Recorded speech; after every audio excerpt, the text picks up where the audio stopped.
Welcome. It's indisputable. I'm your host, Rashad. Richey, good to be with you. We have a lot on the agenda today. Breaking down news of the day. Jackson White, co-founder, editor-in-chief of Politiscope, TYT Rebel HQ, creator and host of the YouTube channel, Politics and Paper. Always fascinating to have him on the program. First story of the day, well, girl fight. Marjorie Taylor Greene, Kari Lake are going at it. Let's put it up full mass. At one point, these women were at least political allies, even if they remained frenemies. Well, why are they fighting? They're fighting because Representative Marjorie Taylor Greene, Republican out of Georgia, and failed Arizona gubernatorial candidate Kari Lake, both are extremely desperate for the attention of one, Donald Trump, indicted quadruply.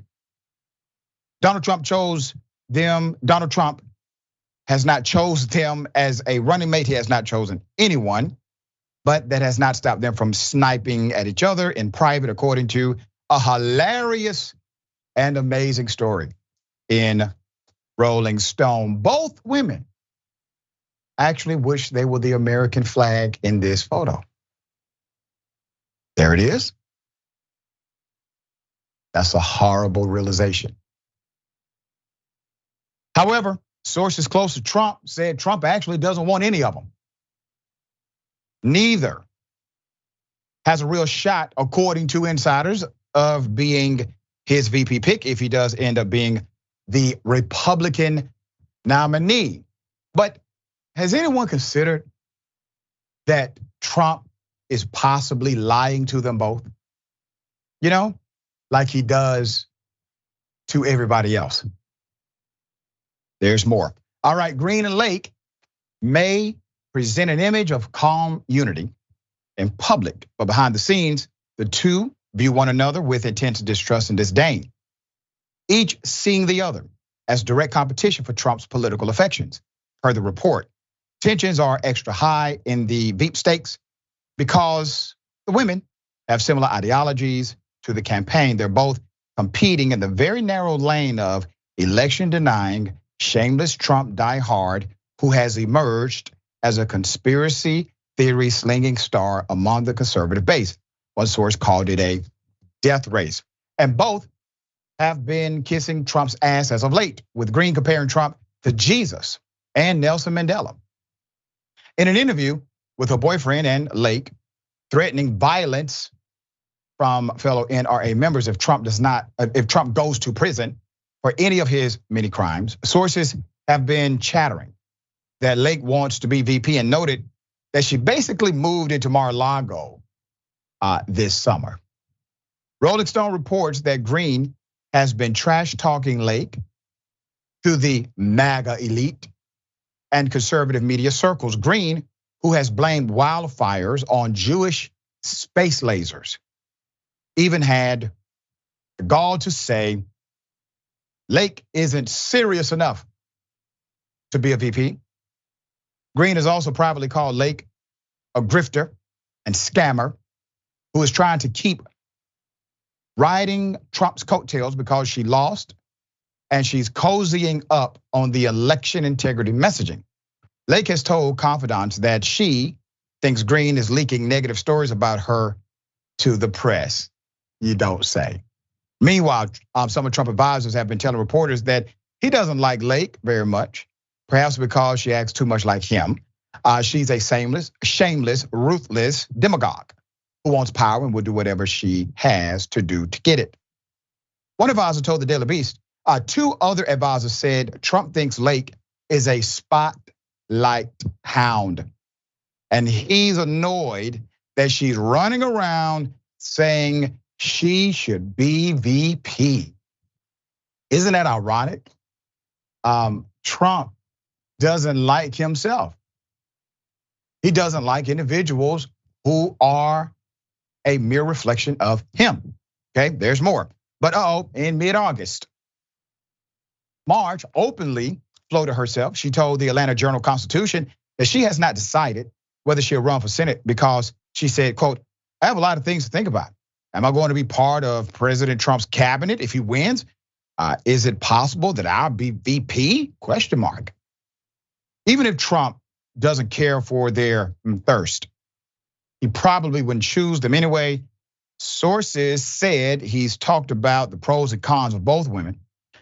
But even Trump isn't stupid enough to select Greene or Lake, as it could turn off independent and moderate voters. He needs to win in a general election.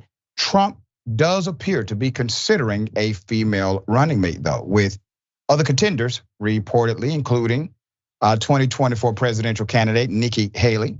You have the Arkansas governor, Sarah Huckabee Sanders, and also South Dakota governor, Kristi Noem. So yeah, he has a lot to choose from, obviously. Here's the dynamic that's really ironic. None of them are being considered based on their, let's just say, policy prowess or their political wit, their ability to get things done, solving problems for everyday people, legislation that was difficult to pass, but they got it done in a bipartisan way in order to serve the community at large. None of them are being considered for any of these notions that typically would be part of the political conversation in any other context.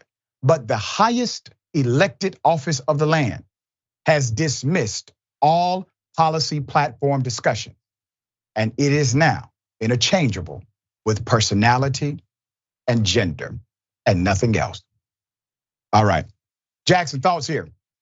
It always cracks me up how in tune Donald Trump is with kind of the popularity or viewpoints of other people, but he's completely not self-aware with himself. You know, like Marjorie Taylor Greene, Kari Lake. Why does he not like them? You pointed it out, because they're goofy, because that's how people see them. They see them as trolls, basically. Marjorie Taylor Greene was just on, the Hunter Biden stuff on the floor of Congress, taking it that far. She was just on Alex Jones talking about whatever happened at Burning Man. That was God's retribution, you know? So she goes around saying stuff like this, and Trump is aware that people side-eye them, but he's not aware of it within himself. But I think personally, if he were to choose a woman, it would probably be Kristi Noem, because she's the prettiest of all of them, I guess you could say, her or Nikki, because Trump is that type of shallow. I mean, everybody, you know, why did he like John Bolton? Because he has that mustache, or that's why he didn't like him or something. So either way, the entire Republican Party is collapsing. Tucker Carlson just did an interview on Tucker on X with some guy who claimed to have slept with Obama and bought $250 worth of cocaine from him in 1999. You know, so that's just really the state of the Republican Party right now, is what we're looking at. Yeah, you make a great point about that silly ass Tucker Carlson interview. This guy has been on like a social media platform saying this for years, right? And who validates him? Well, Tucker Carlson.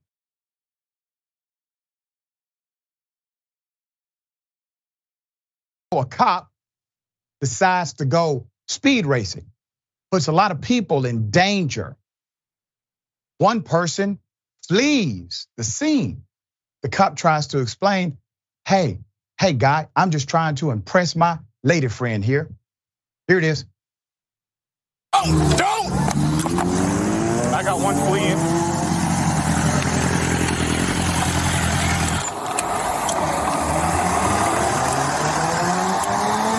Shut it off.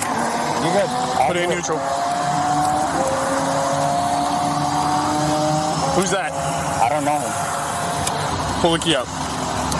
I got you. I'm deputy. Okay. Push it over you. I don't have my registration on me, boss. It's at home. Okay. How fast are you going? I'm not sure, boss. You understand the situation that this is, right? 100%. It looks bad on my part, and I understand. You know, we're going on a date night, and I just got the bike not too long ago, and I wanted to impress her, and it's really bad. I don't speed at all. I wanted to impress her, and I wanted to show her off the new bike. It's like the first time she's on it. Go ahead, turn around for me. Do you have anything on you that's gonna stick me, poke me, or hurt me? All right. At this time, I'm placing you under arrest for your street racing. All right. I wasn't racing. What? Wait, no, guys, come on. Baby, what? I Wait, I wasn't racing. I was not racing. Okay. I wasn't there. This officer. No, dude. Oh my God. Can I grab my phone that is on his No pocket? way. We'll get it for you. He said, I'm a deputy. Cop said, all right. Put him up full mask. I like the style of the cop that arrested him. In Florida, body cam shows the arrest of Orange County Sheriff's Deputy Brian Espinal after police say they caught him street racing on a motorcycle. St. Cloud police arrested the officer, the deputy, on charges of reckless driving and racing on the highway. The St. Cloud police officer can be heard calling in a high-speed street race between two motorcyclists Wednesday evening, and body camera footage released by the department. One of them fled, but the other pulled over and identified himself as Espinal. Police quickly grabbed the keys, fearing he would flee. All right. So the officer denied that he was actually street racing several times. Quote, I can't see how that looks.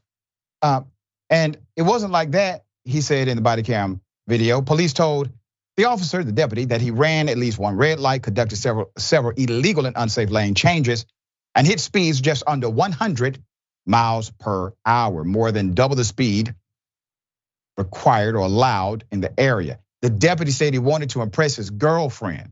Come back to me for that. So why are you racing this other guy if you want to impress your girlfriend?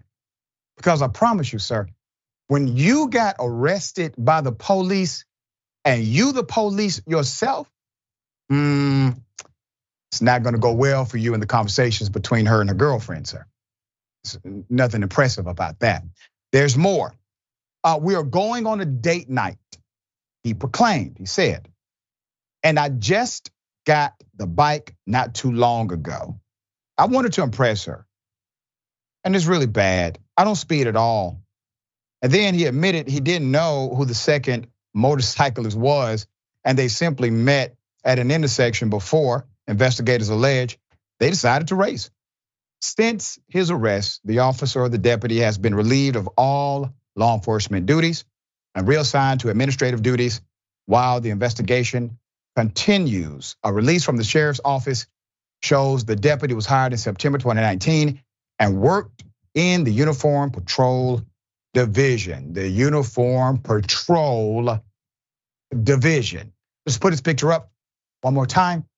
So he gets arrested on the scene. I want to point out an irony of this.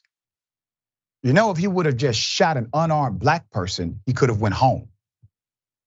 But he was racing on a street. He gets arrested. Let that sink in. All right, Jackson, thoughts here? Yeah, definitely the group chat discussion is not going to go well for my man. And the funniest thing, he was like, he blamed it on peer pressure.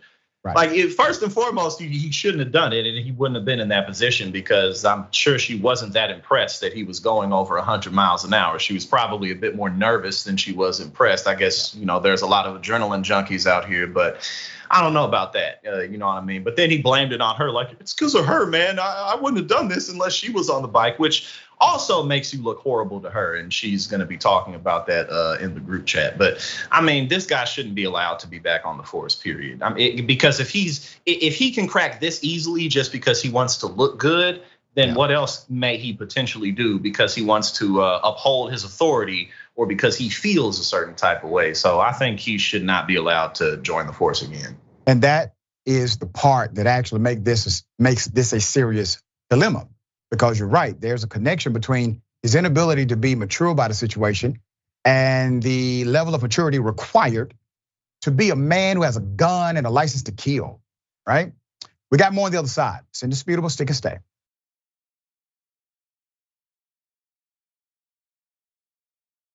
A police officer is caught in a very compromised situation. Here it is. Cuando gustan los pies a nosotros. Mira, pisando está, mira. No, ya lo acordaba, lo voy a mandar. No te vaya a ver porque Vaya. Para el carro, mira, para atrás la lleva, mira, ve. Ey, no, mira, para... corriendo ya, mira.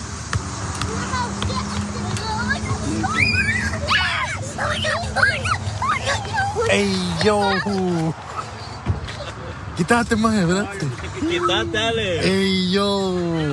Ay, pero por lo menos disimulándote para allá, ve, escondido. ¿Qué te van a pasar? Put it up, full mask.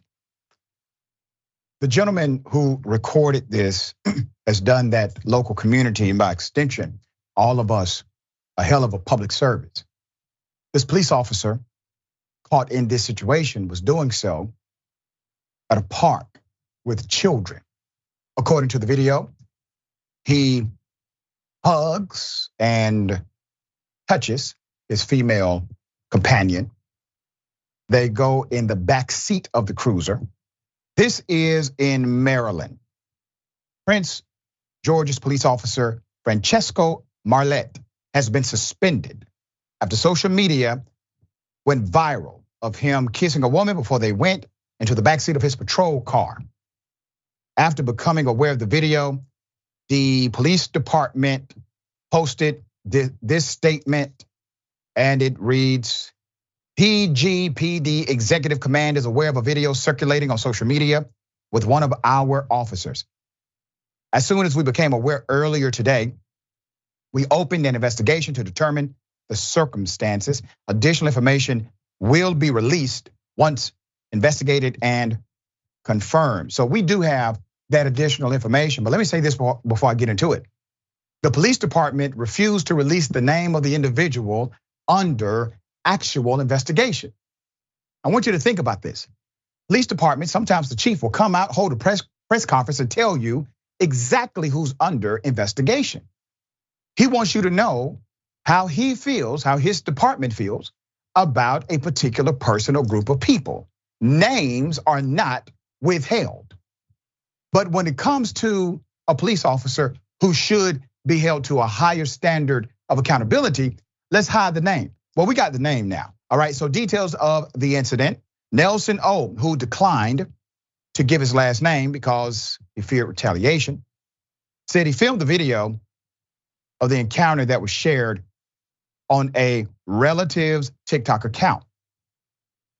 He was in Oxon Hills, Carson Park, with his child and family to play soccer. This was on a Sunday night. He saw the officer walking around looking suspicious, but when he saw the young girl pull up, he started recording because something didn't seem right. He said, adding that the female appeared to be in her early 20s. The two remained in the vehicles for about 40 minutes before exiting the back of the police cruiser and quickly leaving the park in their respective vehicles. Quote, it was concerning because there's kids around, Nelson O said.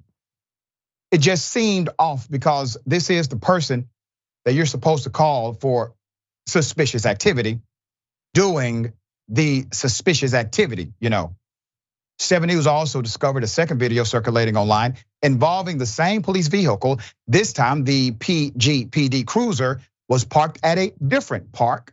A woman can be seen getting into the back seat. We have that video. Here it is. Nos gustan los pies a nosotros. Mira, pisando estamos. No, yo con cuidado lo voy a mandar. No te vaya a ver porque Vaya. Now he's supposed to be the damn police and he got everybody putting him under investigation. He doesn't know anyone is recording him in all these locations. There's probably more video. Okay, let's put it up full mask. There's a twist, there's an irony to the ironic story. According to the Daily Mail, Officer Marlette's estranged wife, her name is Paula on the left, lashed out at her husband in a series of Facebook posts following the initial video of the officer with whom she claims is his alleged mistress, Virginia Pinto, on the right. That's according to the Daily Mail. Both women would accuse the other of being the first to cheat in their respective marriages and being dumped by their husbands for said cheating. Both Paula and Pinto are mothers of 3. So let's go to this cop's past. Now, you have to imagine, this isn't about a lifestyle dynamic. If he's lying to people in his personal life, not a good thing, but definitely not really my business until he decides to bring this madness into the community in his official uniform while working inside of his police cruiser when there are people who actually need real police officers doing real police work, who are honest and have integrity. If this individual is corrupt enough to do things like this, not once, but obviously at least twice, what else do you think he does? So here's the past of the cop. This is his second suspension, according to the record. He was previously charged with child abuse in 2016 for allegedly knocking a 3-year-old baby unconscious. Those charges were dropped. His friends expunged his record. Officer Marlette was also suspended for a month in May of 2023 after being accused of domestic violence. He then returned to duty in June. Let me talk about the child abuse incident. So Officer Marlette was watching his girlfriend's son. This was on December 27th, 2016, according to the report. She was making dinner. The state's attorney's office said in a statement, after the child soiled the bed, Marlette allegedly began spanking the child. And the child hit his head against a wall, lost consciousness, could have died, obviously.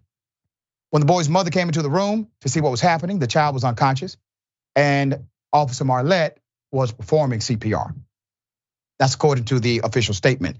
The child was treated for a concussion and a bruise above his eye at the Children's National Medical Center, according to prosecutors, and staff alerted police and Child Protective Services.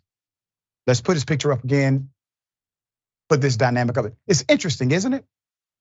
So all of a sudden, the police department releases a statement saying, we're going to investigate. He has been taken off of active duty, no arrest powers, etc. The man has had a checkered past since 2016 at least. He almost killed a 3-year-old child. The fact of that is not in dispute whatsoever. It happened like that, according to the statement. But somehow, magically, charges are dropped, record expunged. Then we move on to a more recent incident of violence, but he gets to return. Details are murky. My point is, this officer must face the penalty required for his negligence and corruption. But he doesn't exist without the coexisting system that produced him. So while the police department will throw him under the bus because he's a little bit too toxic right now, I want you to remember, they didn't throw him under the bus when he almost killed a 3-year-old. They didn't throw him under the bus when he committed another crime allegedly of domestic violence. But when they got him getting into a vehicle on camera, the wheels started moving in the right direction as far as administrative leadership. What does that tell you? It tells you they really don't care what actually happened. They care what you can prove happened. Same thing actual criminals do. All right, Jackson, thoughts here. Yeah, absolutely. They care what you can prove because, I mean, if you just weigh things on a scale, abusing a child, almost killing a child, and domestic violence is worse than solicited consensual sex. So that's really all this is, as you pointed out. They just got embarrassed. It's embarrassing because at the end of the day, he could do this literally anywhere. Like you could do it in a hotel, you could do it at your house, her house, like literally anywhere other than it's not just in public, but at a park where there are people. You know what I'm saying? It's not even like he pulled up at like 5 a.m. and ain't nobody there. There's people there, which I guess suggests that he has somewhat of a fetish or kink for, I don't know. But whatever's going on, this dude is way too comfortable. And he really needs to face some punishment. And he's another person who absolutely should not be a member of the force. But he's even worse than the other guy. I mean, the other guy was speeding and that was all bad. But this guy's actually hurting people. And just, I mean, this is creepy. It just really is creepy for him to do this. So, yeah. Yeah, and it looks like, according to just people recording, he's done it more than once. Oh, yeah. Right? Okay, got something for you. Ladies and gentlemen, I wish a Karen would. You want to call the police on him for having a barbecue on a Sunday. I feel free. Back off. I'm going to tell them there's an African-American man threatening my life. Why don't you off? How about that? How about that? No, babe, my bag is right there. Yeah? They're telling me that how I hung with my bag tomorrow. Why don't you off? How about that? How about that? No, babe, my bag is right there. Yeah? They're telling me that how I hung with my bag tomorrow. All right, well, put it up full mass. According to those who are at least semi-familiar, the Reddit post, Karen stops the Jubilee line yesterday after she sticks her legs onto the tracks trying to retrieve her dropped bag. Now, I don't know, this strategy may actually work. If you drop a bag, maybe somehow, if you stop the train, your bag will magically appear. It sounds like the bag will appear if the train moves. I don't know. Jackson, maybe there's some logic here to what the young lady is doing. Let you explain it. It's the magic words, you know what I'm saying? First, you got to put your feet and block the train. Then you got to say some special magic words. It's some European pagan words, so I don't even know what they mean, but she know what they mean. You know what I'm saying? So that's all it was. It was just like, you know, some type of voodoo magic going on, and we just don't understand the supernatural. That's all it is. I think you're correct, sir. Okay, all right. I hope she got a bag. I hope so too. I definitely do.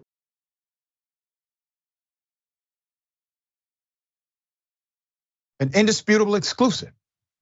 The mayor is under investigation. The mayor that you know, that I know. This is going to be an interesting dynamic. Mondale Robinson, who spoke out against Confederate monuments, tore them down in his city. Racist leaflets started to be passed out in his community. He called for an investigation. They are now investigating him, according to the narrative. Let me give you a recap. Here it is. Black mayor has been targeted, is now under criminal investigation because he decided to remove Confederate monuments that he had permission to remove. Let me go to the first video. Here it is. Yo. It's time for this monument to come down. People voted. I tried with a hammer. That wasn't enough. So now here come the tractors. Drive it down. Yes, sirs. Yes, sirs. Yes, sirs. Death to the Confederacy around here. Death to the Confederate in this town. We're just tied off right here where I tied that piece at.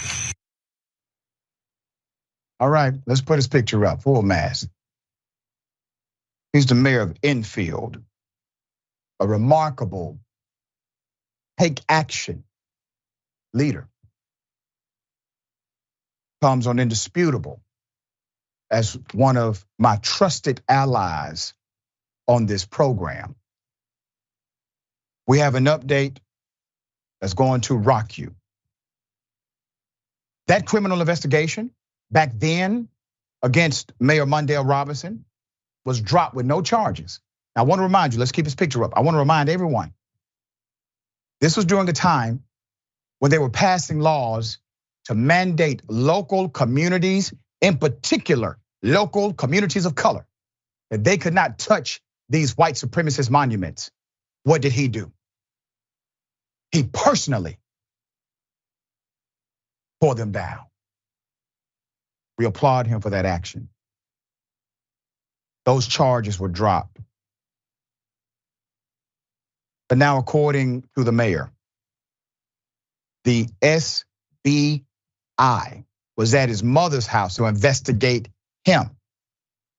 He says this is in regards to racist leaflets left around town after the removal of the monument, okay? You see the leaflets, right? The letter that was left in many residents' yards reads, quote, white people of Enfield, you have let an N-word tyrant stomp on your heritage. What will you do? Don't let them get away with anything. Signed, the Loyal White Knights. That's the largest section of the KKK. So Mayor Robinson has also received multiple threatening emails and letters delivered to his home and town office, which according to him have not been picked up or investigated by authorities. You see them right here. The letter states such things like, you are a dumb piece of N-word who should go to jail, end quote. Blacks are inferior beings and really just plain stupid, end quote. And you will be watched closely. Persons will address you while you are working, when you are in public, and during your everyday outings. The White Knights also mention him directly in their outgoing voicemail. We have that voicemail. Here it is. Greetings from the Loyal White Knights of the Ku Klux Klan. The Dumbest of the Month award goes to Mayor Mondale Robinson for calling on Governor Cooper to investigate white terror in Enfield, North Carolina. While the are running the crime rate sky high, shooting each other in gang violence, he wants to worry about Confederate monuments. If you're interested in joining the Klan, leave your name and number and we'll get back to you. Always remember, if it ain't white, it ain't right. White power. Feckless cowards of the KK clowns. This is what they promote, okay? Let's put the mayor back up. I want you to remember how he started. He got elected by the people. They said he could not touch those Confederate monuments. He said, watch me, recorded it. He's still the mayor, still outspoken.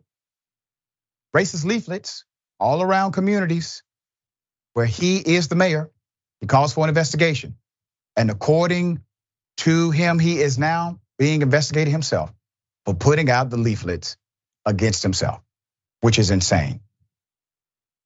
Mayor Robinson says he spent months calling for an investigation into these racist examples and publicly spoke out against the white nationalist movement, even going so far as to call out the Secretary of Public Safety directly and the governor in North Carolina directly for not doing anything about the problem of white supremacy.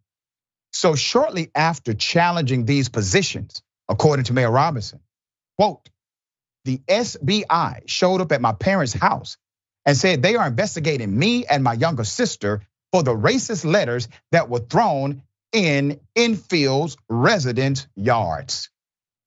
Mayor Robinson's younger sister, who was present at the house when the agent came, told Indisputable, and I quote, I felt violated because I know that neither Mondale nor I did anything wrong. And they were trying to put the blame on us. I felt like yet again, we were being let down by the people that are supposed to protect us. I can't believe instead of trying to find out who really did it, they would accuse the people that it happened to. It's disgusting, and I felt violated. I don't think they're going to protect my brother. I know the threats come daily because I retrieved many from his mail. Bill Robinson's other sister, who was also present at the time, told us this, quote, when the SBI agents came, I told the agent that I knew they were there because a week prior, my brother had discussed on national TV the neglect of the governor to do anything about the racist antics. I was so optimistic that I was overly eager to assist them. She thought they were there to help. However, those hopes were soon shot down. and the realization that nothing had changed or was going to change crushed me. I fear for my brother's life daily. And this investigation is confirming that those fears are valid. Let's put them up. Let me tell you who you're looking at. You're looking at NCSBI Director Bob Schumer. According to Mayor Robinson, one of his agents, Agent Scott Faircloth, was questioned by the mayor as to why they were investigating him and his family and why they had yet to conduct a full investigation into the threats made against him personally, to which the agent, under the leadership of the director, allegedly responded that the investigation had been occurring for nearly a year. Mayor Mondale Robinson told indisputable, quote, "For a year now, I've been calling for an investigation into the racist threats I received, the doxing of all of my information on racist websites, and the racist leaflets left in residents' yards. But not until I challenged Secretary Eddie Buffalo publicly do I find out there is an investigation, but not of racist. Instead, they are investigating me." We reached out to the North Carolina SBI and they did not provide an immediate response. So I talked to some friends at the ACLU today about this case. They are not happy by the evidence presented so far and how it is contextualized in a way that creates a narrative to say that the mayor committed crimes against himself, when it is well documented that there are many, many groups who have been opposite of the mayor, openly so, threatening him, sending hate mail, sending messages via social media. You see, it takes courage to stand up for what is right. This is not fantasy. This is not a game. This is not a reality show. This is not a skit. These are not actors and actresses. These are real people. Now, if you thought that this investigation was going to cause me or anyone at Indisputable or the circle that extends beyond it to distance themselves from my dear brother, think again. This has caused me to get even closer, knowing the level of fight you all are trying to bring to his doorstep by going to his parents' home. How's dear brother? Well, first, the irony of it, they're leaving these messages making it like, there's all these other problems, but he wants to focus on this monument. Well, then why are you tripping so bad over it if it's just literally a little bitty monument, but it's what the monument represents?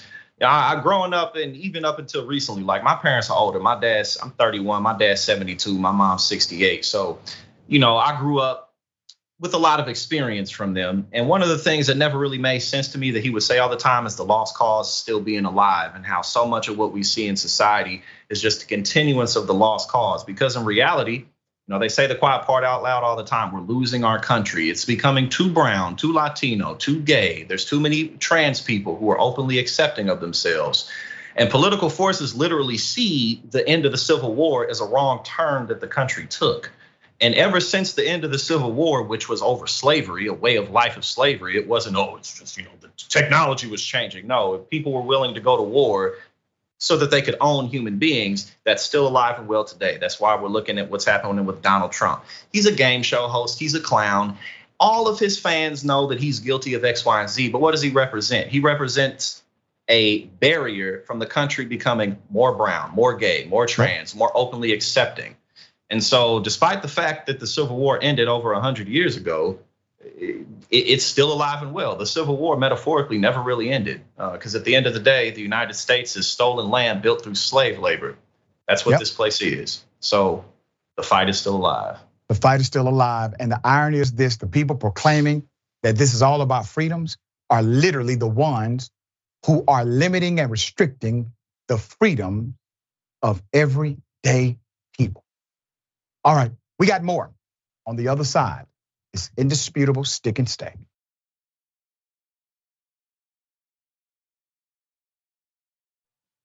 All right, we got a lot left, a lot of show to go. I'm going to read a few of these comments. Thank you for joining the combo. Okay, Wolf Dragon Donna says, this investigation against Mondale is disgusting. You always have our support, Mayor. That's right. Teresa McBride, I was freaking out during the mayor's nightmare. Let's rally, and I have $20 ready to help. Keep Mondale safe, that's right. Cray Souffle, you gonna stop this. Hell of a thing happening. Well, I will let this brother explain it. Here it is. Okay, so what's the deal? Shemay, our son, the voice of reason, holding it down Wednesday morning here in Philadelphia. I am part of an organization at my son's elementary school, JDOD, John Story Jenks. That's Jenks' dad's on duty.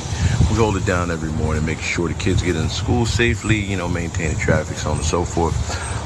We found these posters, these flyers posted outside of the school, one on the trash can. There were a couple more on a couple of the stoplights there, and then one a little further down the street on the PPA payment job. So this is what we're dealing with this morning here in Philadelphia in the Chestnut Hill section of the city. It's important to say, first of all, that the Jenks Academy is a fantastic school, and the school officials have been nothing but supportive of the things that JDOD does and that we've been doing with the kids. This is just happening this morning, but it's the kind of thing that we don't want to be missed.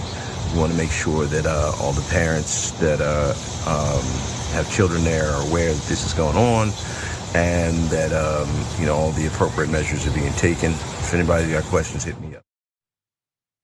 Thank you, dear brother, for highlighting this as a public service to your community. Let's put it up full mass. If you notice in the background, you see the imagery says, "Rise, white man, preserve posterity." The video was posted Wednesday morning by our son, the voice of reason, a local musician and father of a student at Jenks Academy for Arts and Sciences in the Chestnut Hill area of Philadelphia.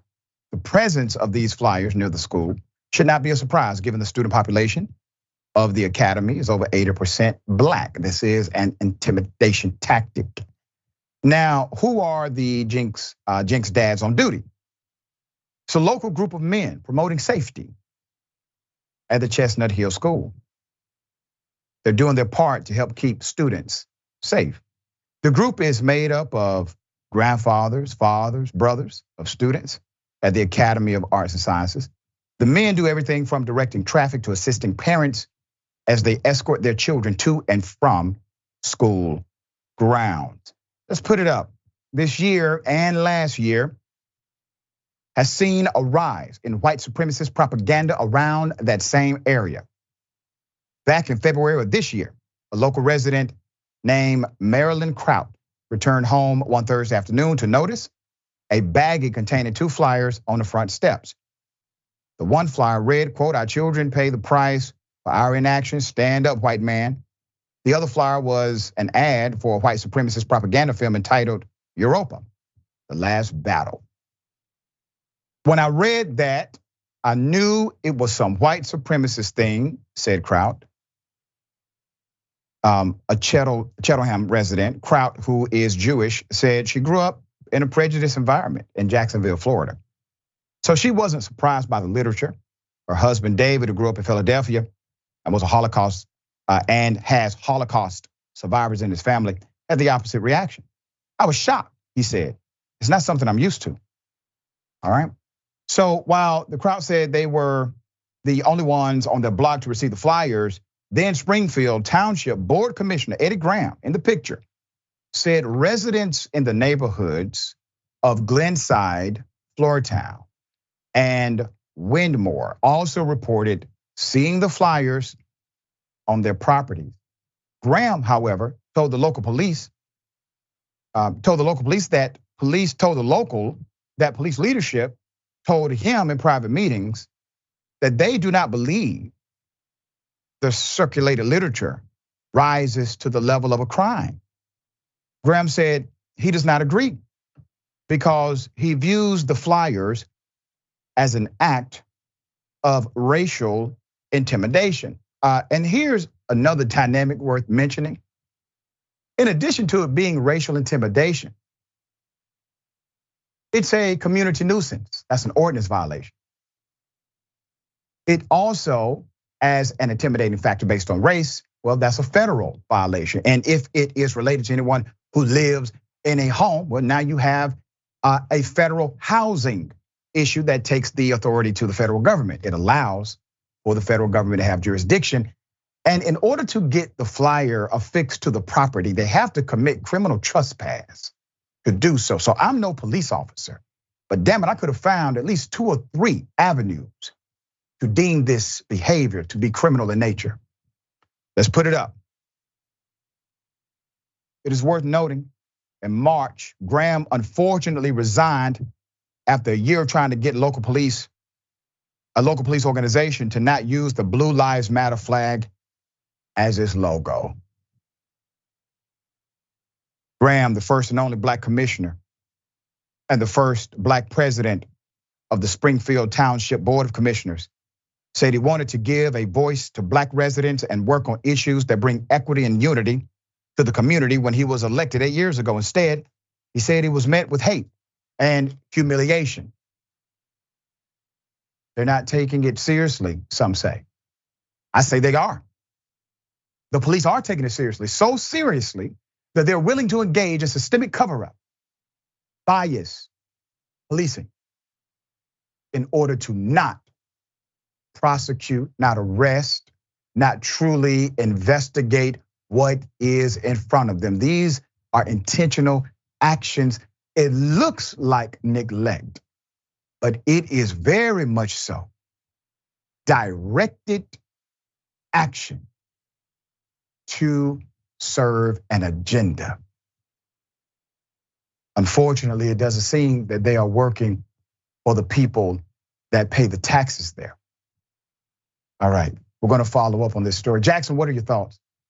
Well, you know, the stand-up white man. Let's talk about how incredibly common white people are within the United States, especially given the fact that over the decades, groups that weren't considered white are now considered white. I'm half white. White people are everywhere. You know what I'm saying? Like you can't. It was as of 2020, there were 231 million white people in the country. 75.8%, if you include white Hispanics, are white. You know, when the Irish first came over here with the potato famine, they was dirty, they wasn't white yet, but now they white. Italians wasn't white, now they white. So again, like there's literally no shortage of white people, but the bigger issue obviously is the fear of it becoming more brown. And you know, you got Donald Trump, you got Tucker Carlson, you got the entire American right wing, the Republican Party, everybody on television, the culture war, which is doing nothing but fanning the flames of racism. And so that issue in this country has not gone away. But the irony of it all is that there's no shortage of white people. My mother's white, I'm white. Like, but again, that's a problem to them, is it not? You know what I'm saying? That's a problem to them. So, but there's nothing they can do about it. Unfortunately, they're kicking and screaming on their way down, but it's a battle that we got to keep on fighting because we can't let them win. There you go. Well said.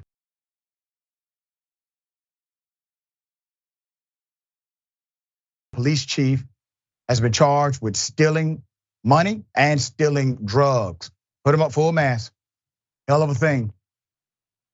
Raymond Rao, chief of police on the Oregon coast, faces criminal charges amid allegations that he took drugs and the man took money from his own evidence locker at the police station. So Chief Rao is now charged with 2 counts of first-degree official misconduct, 1 count of second-degree theft, and 1 count of third-degree theft.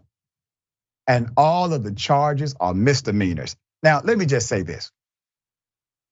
You mean to tell me you can steal drugs out of the police department and you can steal money from the police department? That's evidence. What does evidence mean? It means it's part of a case. A prosecutor needs that.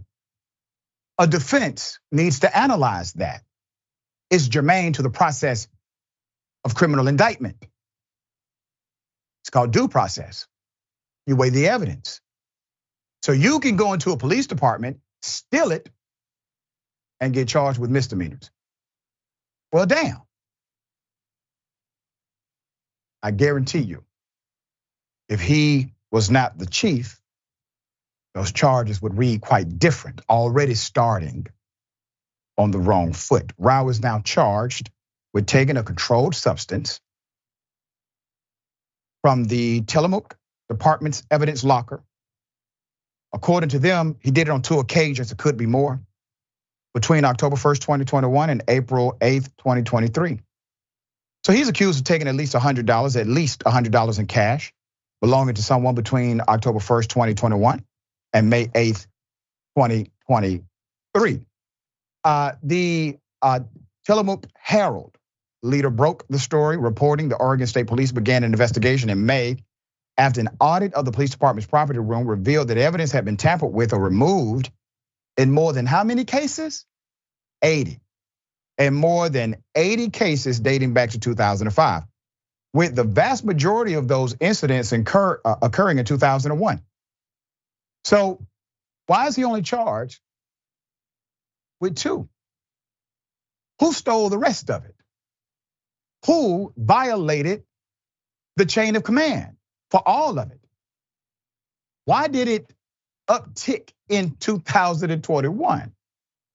There's more. Put her up.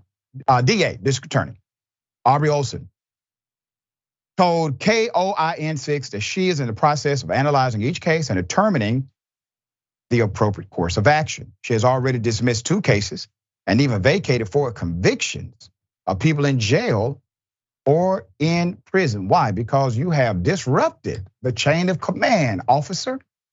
So this is how it works in a court of law. And this is why the local community should be outraged, in addition to just the action of this chief. There are some people who probably committed some real offenses against citizens there. They need to sit down somewhere and think about it. But guess what? You got to vacate their sentences now. Why? Because your police chief tampered with the evidence, providing the basis for reasonable doubt and for the evidence to not be used at all in the prosecution. There's more. The only information I've gotten so far is a list of case numbers with items that were reported as missing and or tampered, according to the DA. The missing evidence relates to illegal drugs in 64 cases. 64 cases and illegal drugs. Olson said has yet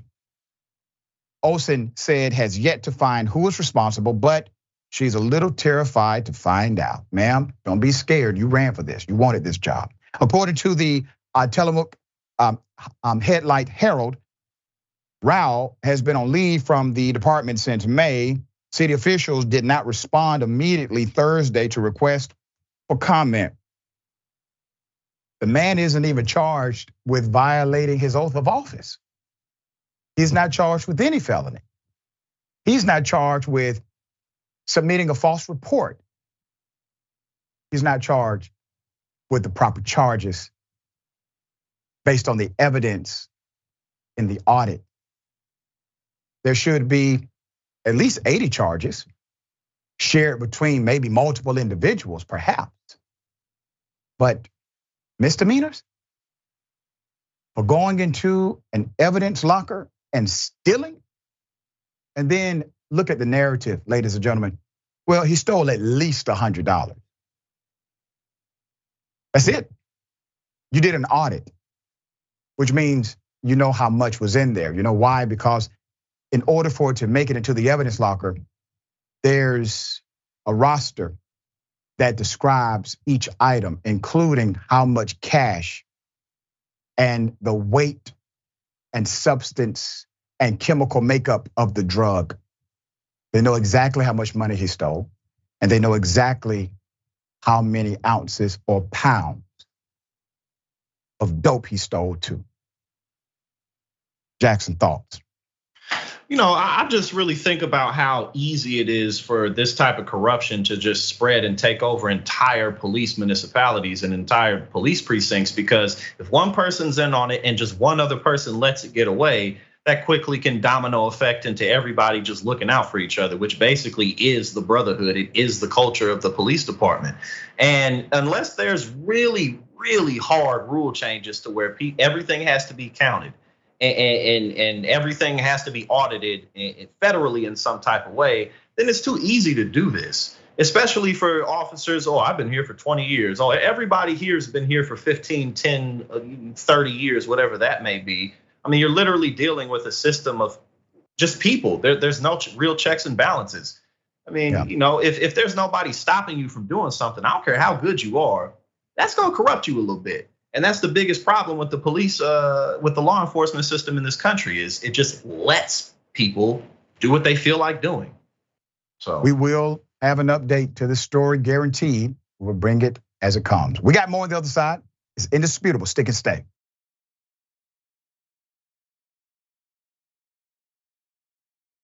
All right, welcome back. A lot of show left. Let me read this one comment because I want to address it. Gabby Mathis, and thank you for that, Gabby, says, how can we support Mondale? That information is forthcoming. Naturally, I spoke to the mayor before doing this exclusive today. I support him 100%. We will have the mayor on the program very soon to talk about this in a more thorough format, but I wanted to make sure that we did our due diligence and reported it directly to you. So that information is coming, all right? We'll appreciate the love for sure. Okay, hell of a thing. Black lawyer in Pittsburgh says he was wrongly arrested, taken to a judge, told he had to make a decision in 15 minutes or he was going to be thrown in jail. Put him up full mask.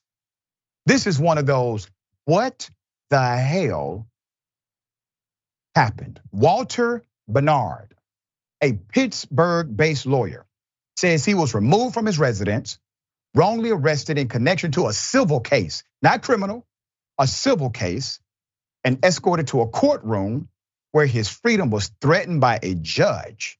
Now he's pursuing legal action. The lawsuit filed last month alleges that attorney Walter Bernard's civil rights were violated by the Allegheny County Common Pleas Court, according to the filing. He is the circuit judge. His name is Philip Ignelzi, claiming that the official acted out of his jurisdiction is part of the lawsuit. On May 3rd, attorney Bernard was getting ready for work when county deputies appeared at his home.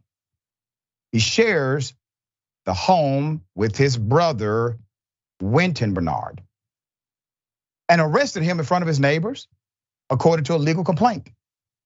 Per the documents, the officers allegedly did not show a warrant, telling Bernard that, quote, the judge wanted to see you. The suit accuses law enforcement of threatening Bernard before he opened his front door before being taken into custody. Put the judge up again. I just want people to remember, according to the report, this is the judge who ordered it, all right? Bernard's filing claims that the retired NFL player was transported to jail, ultimately escorted to the courthouse and brought before the judge in shackles. In the courtroom, the judge criticized Bernard for not opening his door fast enough for law enforcement and blamed him for, quote, for almost getting himself hurt. The judge, according to the suit, also gave Bernard an ultimatum in exchange for his freedom, giving him only 15 minutes to make a decision. This is a civil issue. The judge's alleged demand come from a separate pending civil lawsuit filed against Mr. Bernard and his brother, who own an escape room business. During the COVID-19 pandemic, the duo had to close their business and stopped paying their rent. There's a clause, in the lease that says if we are unable to operate for reasons that are not due to our negligence, that we don't have to pay rent. The rent is abated until we are able to operate again. Bernard told the Pittsburgh Post-Gazette, quote, "We tried to exercise that clause and the landlord would not agree to it. Prior to that, we made all rental payments on time." Now, I want to say this about the clause he's referring to. It's a normative clause, an act of God, legal obligation or illegalities, things like that stop you from being able to properly adhere to a contract. And typically they're written inside of a clause or two. So this is not an abnormal clause, is my point. The landlord wanted $100,882. But the brothers asked the judge to reduce the amount after another tenant took over the space for the outlet. According to the report, citing court documents, the brothers also refused to hand over their personal financial records to the court. In March, after they filed an appeal of the order to hand over the documents, the judge demanded the brothers comply within 72 hours or they would be taken into custody according to the complaint. Well, you have an appeal because you're citing, well, what the judge has said is wrong. What the judge has ordered is unlawful, unconstitutional, not within his jurisdiction. So while the appeal is pending, according to the filing, the judge says he doesn't care about the appeal. He was ultimately arrested in May, okay? While his brother, who's a professional baseball player, was not present at the home. Per the outlet, Bernard caved and agreed to hand in the requested records. But when he failed to do so, he was arrested again last month during a hearing regarding the final judgment of the civil case. Bernard agreed to settle the case and wrote an $80,000 check while he was still behind bars. That's according to the Post-Gazette. Put up the brother again. Now, this is seemingly not only a grave injustice, but multiple injustices against one human being.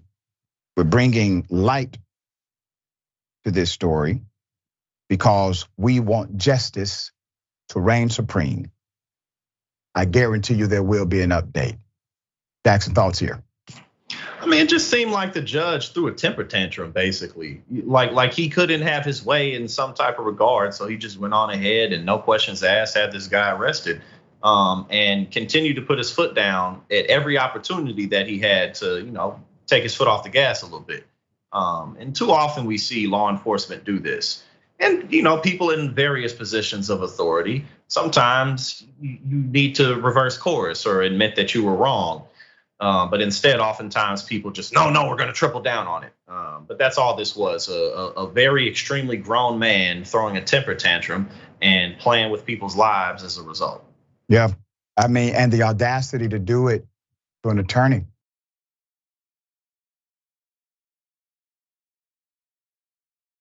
A judge does something, well, I guess is unthinkable to other judges. She tells the truth, talks about diversity, the lack thereof, gets accused of misconduct. Put up a picture for a mask. A black judge has been punished for calling out lack of diversity. We're in North Carolina for this story. Supreme Court judge of North Carolina alleges she's facing disciplinary action after speaking out about lack of diversity in the state's courts. She's now hit them with a lawsuit. North Carolina Supreme Court Justice Anita Earls, a black North Carolina Supreme Court justice, is pursuing legal action against the state's Judicial Standards Commission, a board that looks into misconduct complaints against judges, because she is facing potential action against her for making remarks about a lack of diversity in the system of justice. The federal lawsuit was filed in the U.S. District Court in North Carolina on Tuesday, August 29th, NC Newsline reported. Justice Earls is alleging that the commission violated her First Amendment rights to free speech by opening a probe after she publicly spoke about the lack of diversity in our state's courts, per the lawsuit obtained by Atlanta Black Star, and Atlanta Black Star did a great job on this story. It comes after Earls, the sole Black female Supreme Court justice in the state, participated in an interview with Law 360 in June, according to WT in that interview. Justice Earls discussed matters such as the decision by the North Carolina Supreme Court to disband the Commission on Fairness and Equity, the court's lack of judicial clerks from racial minority groups, the implicit bias associated with the interrupting of female advocates, and even herself as an African-American female justice during oral argument, and the discontinuance of racial equity and implicit bias in the North Carolina court for filing states. The complaint says that Justice Earls has been subjected to months long of intrusive investigations, adding that her comments are fully protected by the First Amendment of the United States Constitution as core political speech. Earlier this month, Earls received a notice from the commission stating that the interview appears, quote, to allege that your Supreme Court colleagues are acting out of racial, gender, and or political bias in some of their decision making. It says her comments may be in violation of a provision of state code of judicial conduct, which underscores that judges should act in a way that promotes public confidence in the integrity and impartiality of the judiciary. I can say this pretty clearly. She is absolutely in the right here. Now there's more. Per the lawsuit, she previously gave a notice in March for a separate matter after the commission received a complaint claiming she spoke about issues that were being deliberated in the Supreme Court, okay? Now this part is important. However, the documents say it was dismissed months later. Advocates rallied to support Earls, raising the alarm that officials are attempting to push her out of her position, local news reported. Quote, what we know is that the judicial complaint process is being bastardized in an effort to silence Black and brown people. And in this case, particularly Justice Earls. Don Lagrove of Emancipate NC told WTVD. Earls' lawsuit seeks an injunction to restrict the board from continuing to chill her right to comment on matters of public interest per court documents. She's basically filing something to retain her continued right of speech, okay? Now, if she talks specifically about a case, now that is a clear violation of the standard. Clear violation, no question. When they tried to get her on that, which she did not do, it was dismissed. Why? Because she did not violate the rule. So when they could not get her on the one thing that's actually a rule violation, they get her on an interview where she talks about lack of diversity. When it's telling the truth, a violation of decorum. All right, Jackson, thoughts here? Well, I guess from their perspective, she's a woman and she's a minority. So, what's there really to talk about here? If you're in this position, then there can't be any problems. But as you pointed out, the provision clearly states that if you do something egregious towards the court or egregious towards the system, yeah, that's going to be a problem. But pointing out realities absolutely can't be a part of that provision, because if there's real issues, we have to be able to fix them. So that's a simple matter here. They're just picking on her. Yep, agreed. And I'm looking forward to the federal court getting involved and making a ruling here. All right, to set a precedent for everyone else.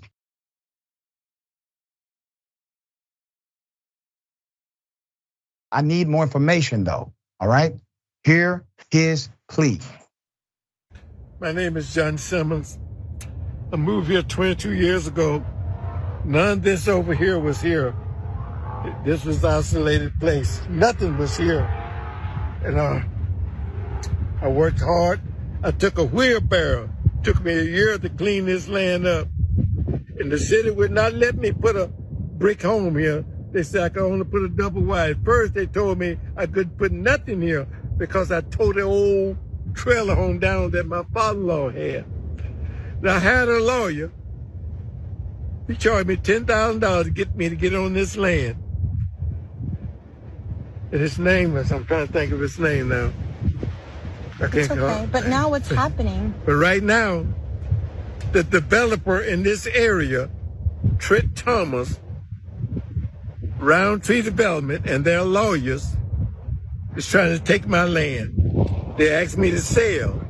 I said I wasn't going to sell. They offered me $150,000 for my land just a few years ago. And you see what I got. Last month, 3 months ago, they offered me $500,000 in front of my lawyer. I said, no, I'm not going to sell. He called me, Trent Thomas, say, his father called and say, I own your land up from back yonder. It goes way back there to your back door. And then his son called me 2 weeks ago and say, I want to buy your easement. I said, no, I'm not going to sell it. He said, I can force you to do it. When he said that, I prayed and I come up with my sign. And he called me a few days ago.